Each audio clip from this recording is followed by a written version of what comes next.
అధ్యాయము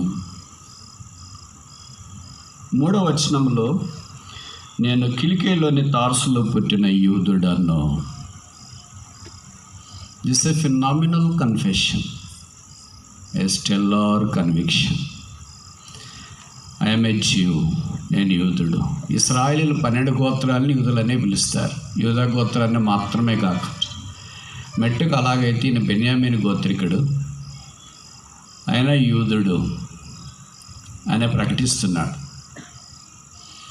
అంటే బైబిల్ పండితుల అభిప్రాయము, Jews are considered to be the highest tribe in the world. ఊర్లో కాదు, మామూలుగా మన ఊర్లో మనకి ఇరుగు పొరుగు పలానా కులం అంటే అగ్రకులం అని మనం భావిస్తాం. ప్రపంచంలో అగ్రకులము, అగ్రగోత్రం, అగ్ర తెగ ఏదైనా ఉందంటే వాళ్ళు యూదులు. ఎందుకంటే దేవుడు వాళ్ళని అలాగ ఆశీర్వదించినాడు. వారికి ఆజ్ఞ ద్వారా ఆశీర్వాదం వచ్చింది.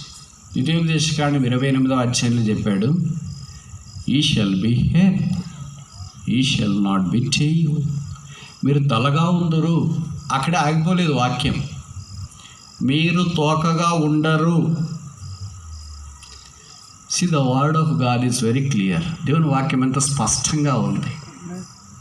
మీరు పైవారిగా ఉందరు, అక్కడికే ఆగిపోలేదు, క్రింది వారిగా ఉండరు.